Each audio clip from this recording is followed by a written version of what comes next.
কেমন আছো সবাই? ভালো আছো তো? বেশ, আজকের ভিডিওটি শুরু করি। আজকে দেখো পড়বো আমরা হ্রদ অঞ্চল। কার হ্রদ অঞ্চল? উত্তর আমেরিকা মহাদেশ আলোচনা হচ্ছিল আমাদের চ্যাপ্টারেতে, ক্লাসেতে।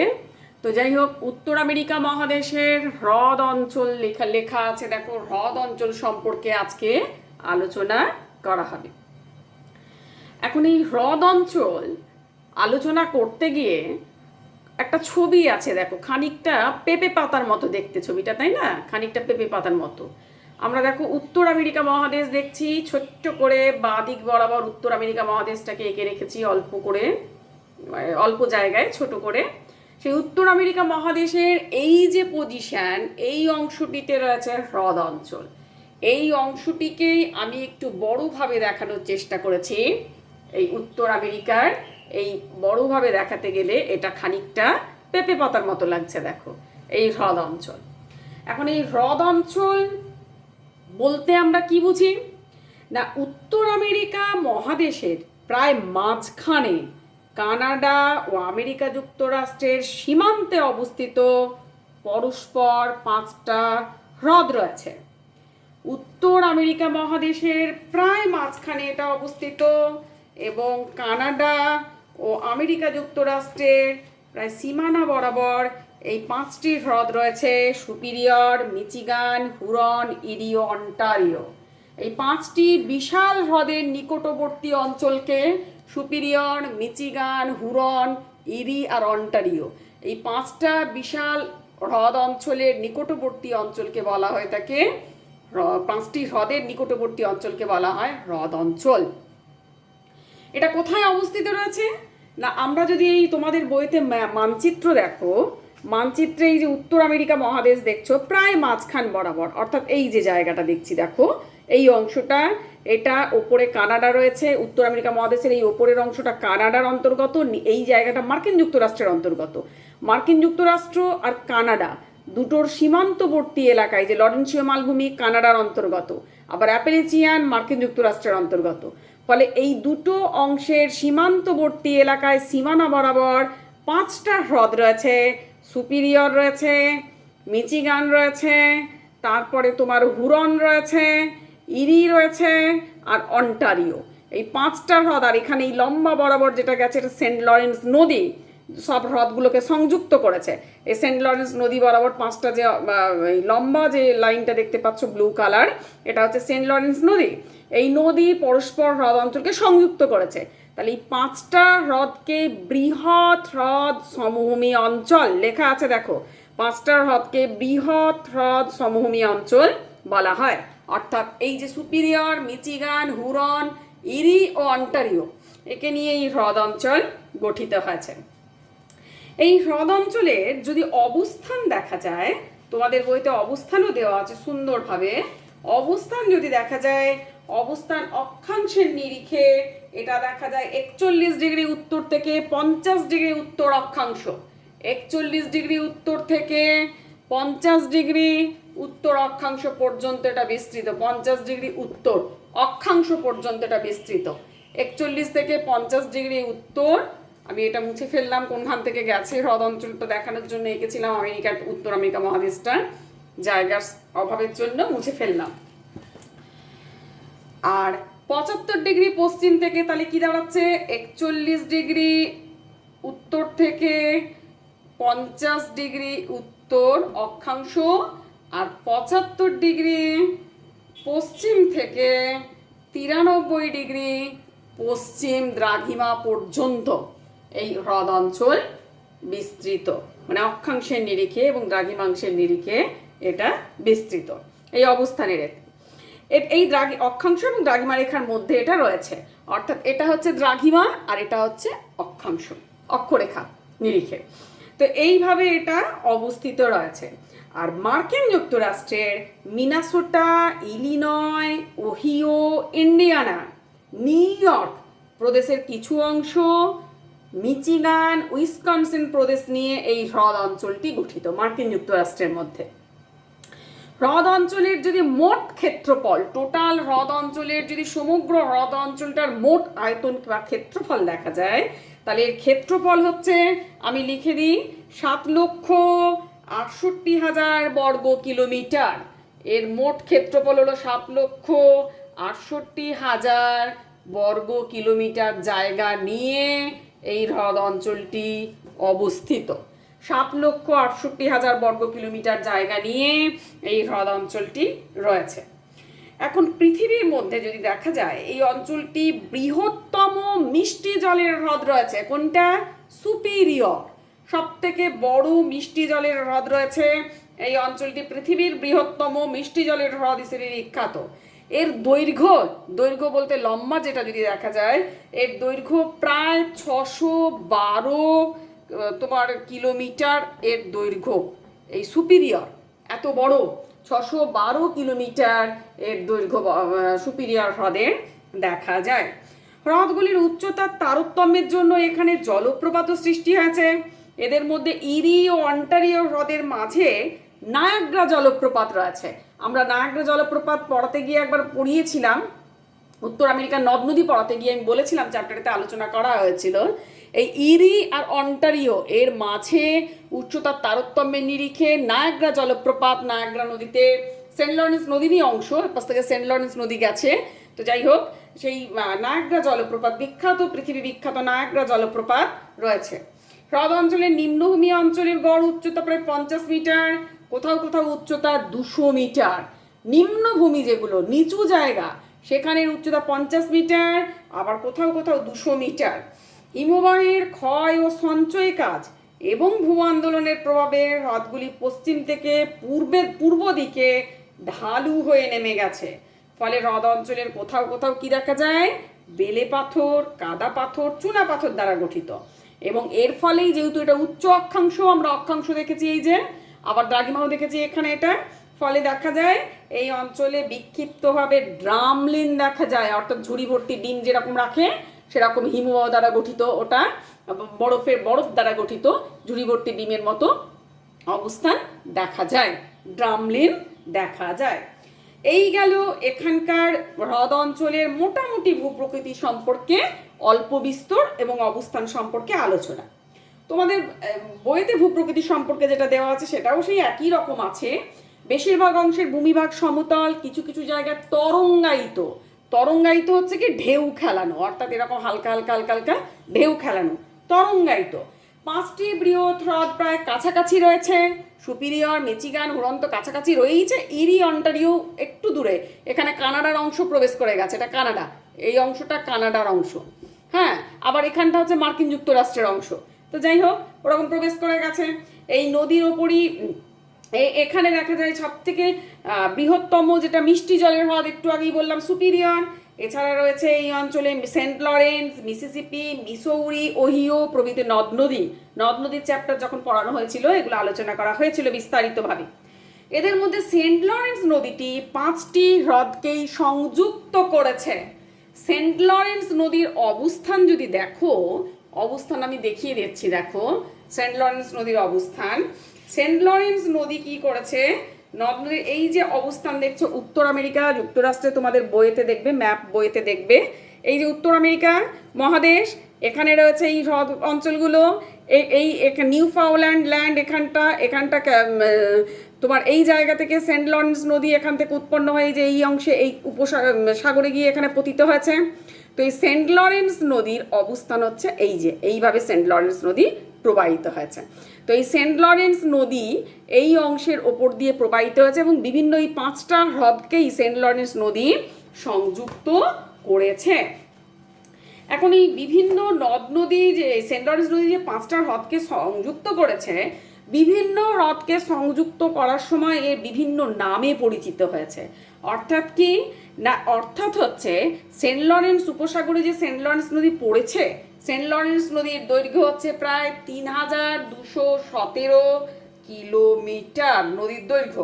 এটা কোথায় পতিত হয়েছে না, এটা এই হ্রদ অঞ্চলের সুপিরিয়র, মিচিগান, হুরন, ইরি, অন্টারিও হ্রদগুলোকে সুপিরিয়র, মিচিগান, হুরন, ইরি, অন্টারিওকে সংযুক্ত করেছে। করে কি করেছে, এটা এইভাবে সংযুক্ত করে এইভাবে এরকমভাবে নদী গিয়ে একদম এখানে সেন্ট লরেন্স উপসাগরে গিয়ে পতিত হয়েছে। সেন্ট লরেন্স নদী সেন্ট লরেন্স উপসাগরে গিয়ে পতিত হয়েছে। অর্থাৎ যেটা আমি দেখালাম বইতে তোমাদের, এই যে অংশে এটা পড়েছে, অর্থাৎ এই অংশটা হচ্ছে সেন্ট লরেন্স উপসাগর। এই সেন্ট লরেন্স উপসাগরে গিয়ে এটা পতিত হয়েছে। সেন্ট লরেন্স যদি পরস্পর সংযুক্ত করে এই অংশটার মধ্যে দিয়ে প্রবাহিত হয়ে এখানে পতিত হয়েছে। এখন এই সেন্ট লরেন্স নদীর দৈর্ঘ্য তাহলে কত দেখলাম, 3217 কিলোমিটার দেখলাম। এই নদী বিভিন্ন অংশে বিভিন্ন নামে পরিচিত। এটা তোমাদের মানে অতিরিক্ত জানার জন্য বলছি আমি। যেমন কি তোমাদের বইতে এটা নেই যদিও, যেমন কি সুপিরিয়র আর হুরনের মাঝে সেন্ট লরেন্স নদীর নাম হচ্ছে তোমার সেন্ট মেরি। সুপিরিয়র আর হুরন এইটাকে সংযুক্ত করেছে এই সেন্ট লরেন্স নদী। এই হুরন, এটাও হুরনের অংশ, এটা এই অংশটা, এর মাঝে এই অংশটাকে বলা হচ্ছে সেন্ট লরেন্স নদী। তাহলে সুপিরিয়র প্লাস হুরনের মাঝে এর নাম হয়ে যাচ্ছে কি, সমান দিয়েই লিখছি, নাম হয়ে যাচ্ছে সেন্ট মেরি। এই সেন্ট লরেন্স নদীর নাম হচ্ছে। আবার কি হুরন আর ইরি এর মাঝে হয়ে যাচ্ছে সেন্ট ক্লেয়ার। ইরি আর হুরন এর মাঝে নাম হয়ে যাচ্ছে সেন্ট, হুরন ও ইরির মধ্যে নাম হয়ে যাচ্ছে সেন্ট ক্লেয়ার। হুরন প্লাস ইরি সমান কি হয়ে যাচ্ছে, সেন্ট ক্লেয়ার। সেন্ট ক্লেয়ার নাম হয়ে যাচ্ছে, হলো। এরপরে আবার ইরি আর অন্টারিওর মাঝে, এই যে ইরি আর অন্টারিও এর মাঝে এটা নায়াগ্রা। ইরি প্লাস অন্টারিও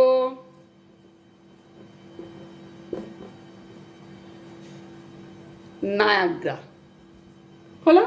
তাহলে এই ইরি প্লাস অন্টারিও, আমার লেখাটা একটু খারাপ হয়ে গেল, তোমরা একটু নিচের দিকে চলে যাচ্ছে তো বোর্ডের হাতটা, ঠিক,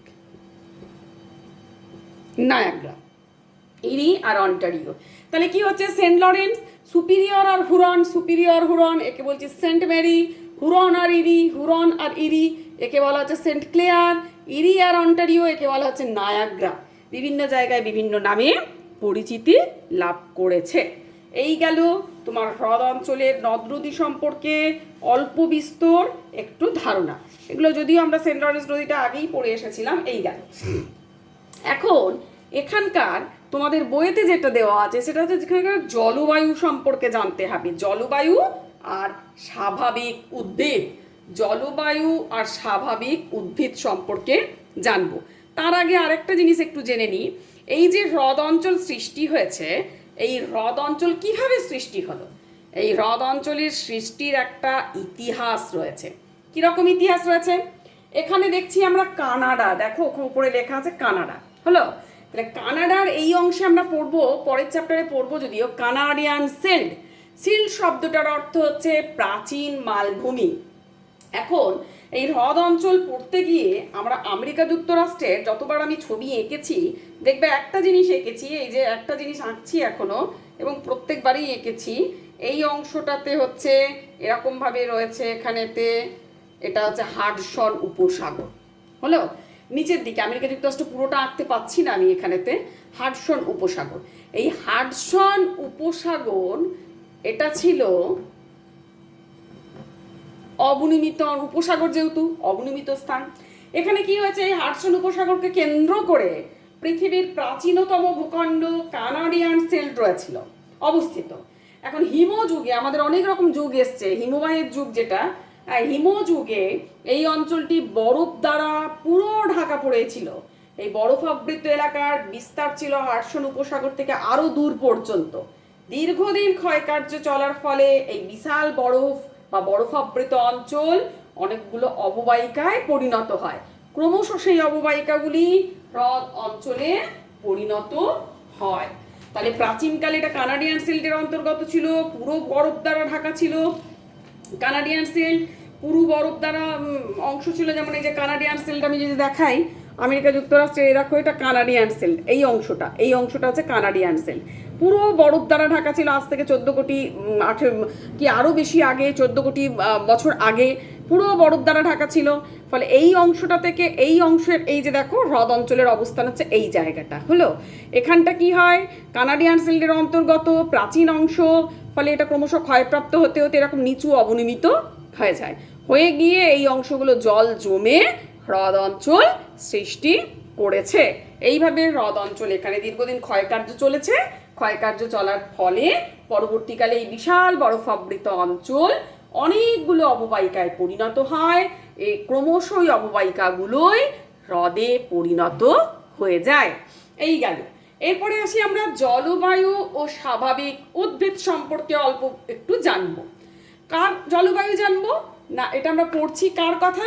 হ্রদ অঞ্চল। কোন মহাদেশের? উত্তর আমেরিকা মহাদেশের। তাহলে উত্তর আমেরিকা মহাদেশের আমরা দেখব হ্রদ অঞ্চলের জলবায়ু কি রকম। এর আগের দিনের একটা ভিডিওতে আমি পড়েছিলাম জলবায়ু বলতে আমরা কাকে বুঝি না, জলবায়ু তাকেই বলে কোনো একটি বিস্তীর্ণ অঞ্চলের 30 থেকে 35 বছরের আবহাওয়ার গড় অবস্থাকে বলা হয় জলবায়ু। অর্থাৎ প্রত্যেক দিন সেখানে বায়ুমণ্ডলে কতটা পরিমাণে তাপ থাকছে, সূর্যের আলো থাকছে, বৃষ্টিপাত হচ্ছে, আর্দ্রতা থাকছে, এই সবগুলো প্রত্যেক দিন নজর করা হয়। সেই প্রত্যেক দিন যখন এগুলোকে দেখা হয়, এগুলো প্রায় 30 থেকে 35 বছর যাবৎ দেখা হয়।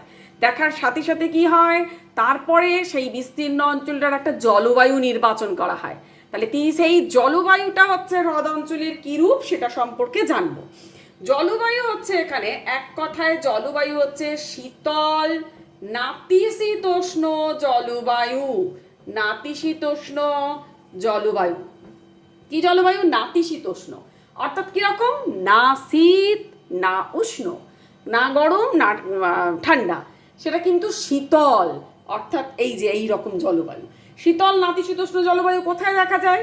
আমরা যদি একটা পৃথিবীর মানচিত্র, পৃথিবীটা একটা গোলভাবে এঁকে দেখাই, এই যে গোলাকার পৃথিবী, মাঝখানে গেছে 0 ডিগ্রি নিরক্ষরেখা, তারপরে গেছে কর্কটক্রান্তি রেখা 23.5 ডিগ্রি উত্তর, আবার গেছে এগুলো 1 ডিগ্রি অন্তর অন্তরই কল্পনা করা হয়েছে, আমি ছেড়ে ছেড়ে আঁকছি, 64.5 ডিগ্রি, তারপরে আবার গেছে ধরো 75 ডিগ্রি কিছু, তারপরে এই যে 90 ডিগ্রি হলো। এখন আমাদের অবস্থানের নিরিখে দেখা যাচ্ছে এই রকম জায়গায় এই ধরনের অবস্থান যদি এই রকম জায়গায় অবস্থিত হয় হ্রদ অঞ্চল, তাহলে কি হচ্ছে? এটা উষ্ণমণ্ডল, এটা উষ্ণমণ্ডলের এই অংশটা হচ্ছে নাতিশীতোষ্ণমণ্ডল। এই যে এটা উষ্ণমণ্ডল 0 ডিগ্রি থেকে প্রায় 23.5 ডিগ্রি, এক কথায় জেনে রাখো উষ্ণমণ্ডলেরই অন্তর্গত। তারপরে ক্রান্তীয় উষ্ণমণ্ডল ওপরের দিকটা, যদিও তবু উষ্ণমণ্ডলই বললাম। তো যাই হোক, এই ওপরের এই অংশটা, এই যে 64.5 ডিগ্রি এর ওপর বা এই অংশটা হচ্ছে নাতিশীতোষ্ণমণ্ডলের অন্তর্গত। আর হ্রদ অঞ্চলের অবস্থান নাতিশীতোষ্ণমণ্ডলের আরেকটু ওপরে, ফলে এখানটা একটু শীতল নাতিশীতোষ্ণমণ্ডল এই জায়গাটা, ফলে শীতল নাতিশীতোষ্ণমণ্ডলের তার জন্য অন্তর্গত। অর্থাৎ না শীত না উষ্ণ, তথাপি শীতের প্রাধান্যটা বা শীতের প্রকোপটা বেশি। এই অঞ্চলে যেহেতু শীতের প্রকোপ বেশি, তাহলে কি দাঁড়াচ্ছে? আমাদের এখানে যেমন গরমের প্রাধান্যটা একটু বেশি, গ্রীষ্মকালে আমাদের কি হয়? লু প্রবাহিত হয়, গরম বাতাসকে লু বলা হয়, লু প্রবাহিত হয়, উত্তর পশ্চিম ভারত থেকে লু প্রবাহিত হয়। ঠিক সেরকম এখানে শীতের প্রাধান্য বেশি থাকার জন্য শীতল বাতাস প্রবাহিত হয়, যাকে লু না বলে বলা হয় শৈত্য প্রবাহ। শীতকালে প্রচণ্ড ঠান্ডা বাতাস প্রবাহিত হলে শৈত্য প্রবাহ দেখা যায়। শীতকালে তাপমাত্রা থাকে হিমাঙ্কের নিচে থাকে, অর্থাৎ 0 ডিগ্রির নিচে থাকে, হিমাঙ্কের নিচে থাকে শীতকালীন তাপমাত্রা। দেখা যাবে শীতকালীন তাপমাত্রা হিমাঙ্কের নিচে যখনই হয়ে যাচ্ছে -1 -2 কি 1 ডিগ্রি কি 0 ডিগ্রির নিচে, এরকমভাবে টেম্পারেচার এখানে শীতকালীন তাপমাত্রা দেখা যায়। গ্রীষ্মকালীন কিন্তু তা হয় না। গ্রীষ্মকালীন তাপমাত্রা কি হয়? গ্রীষ্মকালে এখানকার জলবায়ু বেশ সুন্দর মনোরম, খুব বেশি গরম না, খুব বেশ ভালো একটা ওয়েদার থাকে। তাপমাত্রা কীরকম থাকে? তাপমাত্রা থাকে 16 ডিগ্রি সেন্টিগ্রেড। গ্রীষ্মকালীন তাপমাত্রা আমাদের এখানে শীতকালীন তাপমাত্রার মতোই খানিকটা প্রায়। গ্রীষ্মকালীন তাপমাত্রা ওখানে এরকম 16 ডিগ্রি সেন্টিগ্রেড গ্রীষ্মকালীন তাপমাত্রা।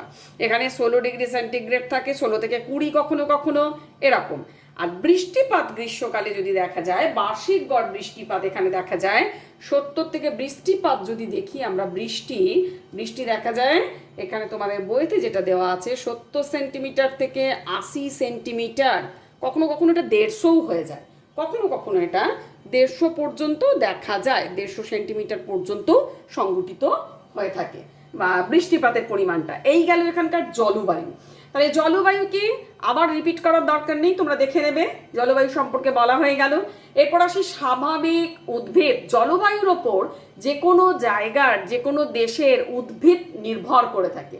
যদি খুব ঠান্ডা হয় সেখানে সেই ধরনের উদ্ভিদ, যেমন অতিরিক্ত ঠান্ডার জায়গায় শৈবাল জাতীয় উদ্ভিদ জন্মায়, তার থেকে কম ঠান্ডায় সরলবর্গীয় বৃক্ষের উদ্ভিদ জন্মায়, হ্যাঁ, তার থেকে কম ঠান্ডায় নাতিশীতোষ্ণ জাতীয় উদ্ভিদ জন্মায়। গরম, খুব গরম জায়গায় নিরক্ষীয় অঞ্চলের উদ্ভিদ জন্মায়, বা অতিরিক্ত গরম বৃষ্টিপাত হয় না, উষ্ণ মরুভূমি অঞ্চল, অতিরিক্ত গরম বৃষ্টি হয় না, ক্যাকটাস জাতীয় উদ্ভিদ জন্মায়। ফলে জলবায়ুর উপর উদ্ভিদ নির্বাচিত হয়ে থাকে। জলবায়ু যেরকম হবে তার উপর সেখানকার উদ্ভিদ নির্ভর করে থাকে।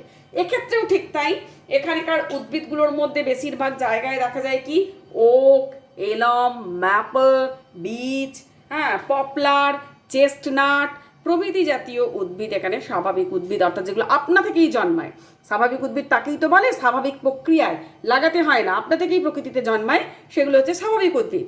এই ধরনের স্বাভাবিক উদ্ভিদ এখানেতে জন্মায়। এবং এই উদ্ভিদের যেহেতু আলোচনা করছি উদ্ভিদ প্রসঙ্গে, যদি কৃষি একটু দু একটা শব্দ বলে দেওয়া যায়। কৃষি এখানে দেখা যায় গম চাষ হয় উত্তর দিকে, অর্থাৎ এই রকম জায়গাগুলোতে গম চাষ হয়, প্রচুর পরিমাণে এখানে গম চাষ হয়। দক্ষিণ দিকের অংশগুলোতে আবার কি চাষ হয়, ভুট্টা, এইখানেতে হয়ে থাকে ভুট্টা, আর ওপরের দিকে চাষ হয়ে থাকে গম।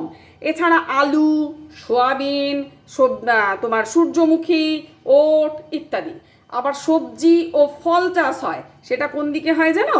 সবজি ও ফল চাষ হয় মিচিগান যে হ্রদ রয়েছে, মিচিগান হ্রদের পূর্ব দিকে, এখানে প্রচুর পরিমাণে সবজি, ফল ইত্যাদি চাষ করা হয়।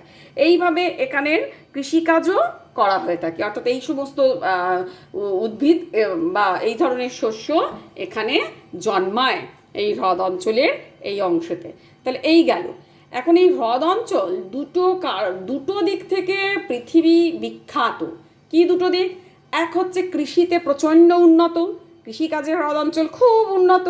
আর দুই হচ্ছে শিল্পের দিক থেকেও এই হ্রদ অঞ্চল খুবই উন্নত। অর্থাৎ শিল্পের দিক থেকে উন্নত হতে গেলে শিল্পের প্রয়োজনীয় খনিজ কাঁচামাল যেগুলো দরকার হয়, খনিজ সম্পদ, সেগুলো এখানে প্রচুর পরিমাণে পাওয়া যায়। খনিজ সম্পদে সমৃদ্ধ হয়, যেমন এখানে প্রচুর পরিমাণে খনিজ সম্পদে কি পাওয়া যায়? কয়লা পাওয়া যায়, এখানে কয়লা পাওয়া যায়। আকরিক লৌহ পাওয়া যায়, আকরিক লৌহ প্রচুর পরিমাণে এখানে পাওয়া যায়, আকরিক লোহা।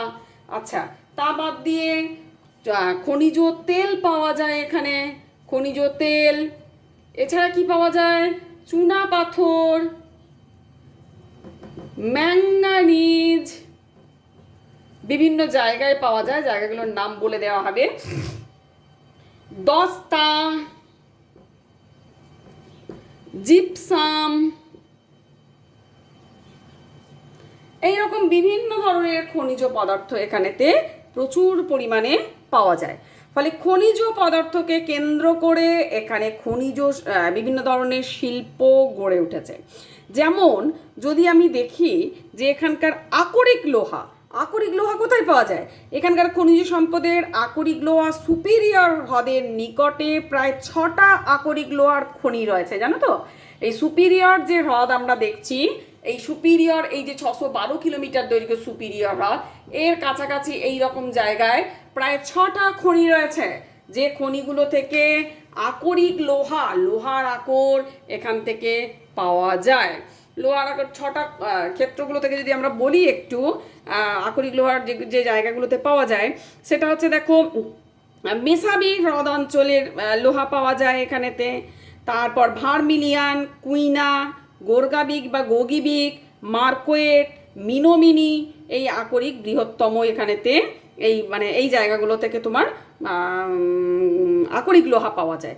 এই মেসাবি হ্রদ অঞ্চলের কাছে মেসাবি হ্রদের লোহা, তারপরে তোমার মিনোমিনি, ভার্মিলিয়ান, কুইনা। আমি যদি লিখে দেওয়ার চেষ্টা করি তাহলে দেখি, দেখা যায় মেসাবি হ্রদ লিখি, মেসাবি হ্রদ 1, 2 হচ্ছে তোমার মিনোমিনি,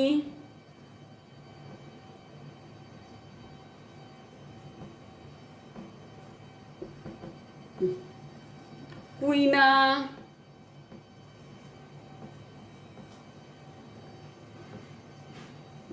মিলিয়ন, ভারমিলিয়ন,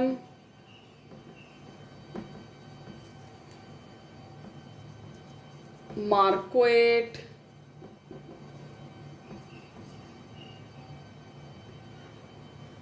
ছয় মেশাবি তো লিখলাম, আর গোগিবিক বা বাকও অনেক সময় বলি, গোগিবিক। এই জায়গাগুলো থেকে কিন্তু আকরিক লোহা পাওয়া যায়। ফলে এখানে শিল্প গড়ে তুলতে গেলে যে আকরিক লোহা দরকার হয় তার কোনো রকম অভাব হয় না এই জায়গাগুলো থেকে। এছাড়া পাওয়া যায় কয়লা। যে কোনো শিল্প গড়ে তুলতে গেলে শক্তি সম্পদ দরকার, অর্থাৎ যন্ত্রপাতি চালনা করার জন্য বিদ্যুৎ দরকার হয়ে থাকে। সেই কয়লা শক্তি কোথা থেকে পাওয়া যায় না, এখানে শক্তি সম্পদের মধ্যে বেশিরভাগটা ইউজ করা যদিও হয়, নায়াগ্রা জলপ্রপাত রয়েছে, নায়াগ্রা জলপ্রপাতের জল ব্যবহার করা হয়ে থাকে শক্তি সম্পদ হিসেবে।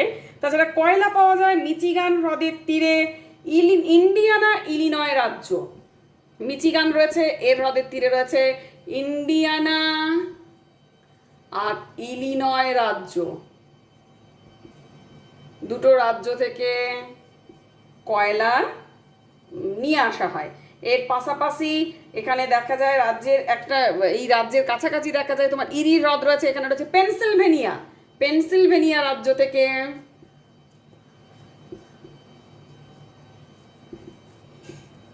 প্রচুর পরিমাণে কয়লা উত্তোলিত হয়। পেনসিলভেনিয়া থেকে প্রচুর পরিমাণে কয়লা এখানে উত্তোলিত করে এই জায়গাতে নিয়ে আসা হয়ে থাকে। এই গেল এখানকার তোমার কয়লা পাওয়া যাচ্ছে। এছাড়া খনিজ তেলও পাওয়া যায়। খনিজ তেল কোথায় পাওয়া যায়? খনিজ তেল ইলিনয় ও ইন্ডিয়ানা রাজ্যে খনিজ তেল পাওয়া যায়। খনিজ তেলও পাওয়া যায়, বেকার মুছলাম, নামটা লেখাই ছিল খনিজ তেল। খনিজ তেল পাওয়া যায় ইলিনয়, ইন্ডিয়ানা। আচ্ছা, জলবিদ্যুৎ পাওয়া যাচ্ছে নায়াগ্রা থেকে, যা শিল্পের কাজে লাগছে। নায়াগ্রা থেকে জলবিদ্যুৎ পাওয়া যাচ্ছে, নায়াগ্রা জলপ্রপাত থেকে। নায়াগ্রা জলপ্রপাত অনেক ওপর থেকে নিচে পড়ছে, সেখান থেকে প্রচুর পরিমাণে বিদ্যুৎ তৈরি করা হয়। কানাডা ইউজ করে, আবার এই পাশে রয়েছে আমেরিকা যুক্তরাষ্ট্র। আমেরিকা যুক্তরাষ্ট্র এই বিদ্যুৎ ব্যবহার করে থাকে। এই গেল। ফলে এখানে শক্তি সম্পদের কোনো রকম কোনো অভাব হয় না। ফলে সব মিলিয়ে দেখা যায় শিল্পের দিক থেকে এই হ্রদ অঞ্চল বিখ্যাত ভূমিকা বা বিখ্যাত স্থান দখল করে, গুরুত্বপূর্ণ ভূমিকা গ্রহণ করে। এবং শিল্পের দিক থেকে এই হ্রদ অঞ্চল পৃথিবীব্যাপী খ্যাত শিল্পের জন্য। তাই এই মার্কিন যুক্তরাষ্ট্রের হ্রদ অঞ্চলে শিল্প বা এবং কৃষি দুটোতেই এই জায়গা খুবই বিখ্যাত।